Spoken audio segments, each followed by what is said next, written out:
All right, a busy news night. We begin with a Fox News alert. The Department of Justice has now paved the way for former Deputy FBI Director Andrew McCabe to possibly be indicted. Tonight, Fox News has learned federal prosecutors recommended moving forward with criminal charges against McCabe after his last-minute appeal was officially rejected. Now, McCabe was once the second highest-ranking member of the FBI, the interim director after super patriot Jim Comey was fired. And McCabe was also Jim Comey's right-hand man, and he was trusted to oversee some of the highest-profile cases in the Bureau and in the country. But in 2018, Andrew McCabe was fired. Why? For lying and for leaking. The DOJ Inspector General, he issued a seething rebuke of the fired deputy director, and he was determined that he lacked candor. That's what was determined. In other words, he didn't tell the truth. Quote, then Deputy Director Andrew McCabe, quote, lacked candor, including under oath on multiple occasions in connection with describing his role in connection with a disclosure to the Wall Street Journal. The IG also accused McCabe of unlawfully leaking sensitive government information to the press and then blaming the leaks on other people, concluding, quote, McCabe violated the FBI's and the department's media policy and constituted misconduct. As you can see, McCabe's character is anything but sterling. Perfect guy to hire at fake news CNN. He also played a vital role in the FISA fraud against Carter Page, approving warrants and the approval of those warrants that relied on the dirty Steele dossier. McCabe infamously saying, oh, yeah, no FISA warrant, told the House Intel Committee, no surveillance warrant would have been sought from the FISA court without the Steele dossier information, which later the FBI found out was, none of it was true. Over 90% they proved false. Now, McCabe and his boss, Jim Comey, they had been warned by multiple government agencies, by many high-ranking officials. They were also warned about using that dossier by at least one foreign government.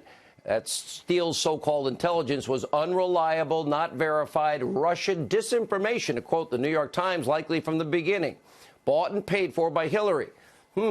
That's true. If the New York Times is right, likely Russian disinformation from the beginning, that would mean Russia and Putin wanted Hillary to win. Now, we now know not only was it unverifiable, its own author testified under oath that he has no idea if any of the contents are true. When the FBI did finally get around to trying to verify it, they concluded, we can't find anything true here. They were able to prove untrue over 90% of it. Yet Comey signed the warrant and subsequent renewals, 3 warrants of the 4 he signed, saying it was true and accurate. At the top of a FISA warrant, it says verified. That makes this premeditated fraud on a FISA court. They were warned about Steele, that Hillary paid for it, and it wasn't verified.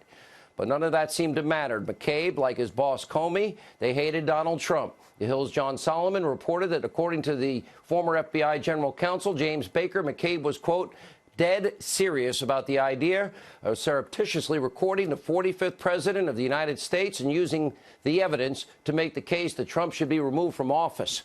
Oh, a coup. And McCabe even said on 60 Minutes Rod Rosenstein was serious about the wire and others serious about invoking the 25th Amendment.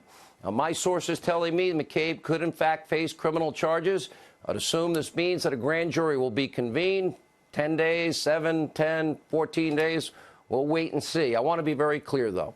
I want Andrew McCabe to know this. Just like, remember, that lawyer for Stormy Daniels? I gave him the benefit of the doubt. We live in a country where accusations against anybody, even from the DOJ Inspector General and former colleagues of the FBI, they're incredibly damning, aren't they? But everybody deserves the presumption of innocence.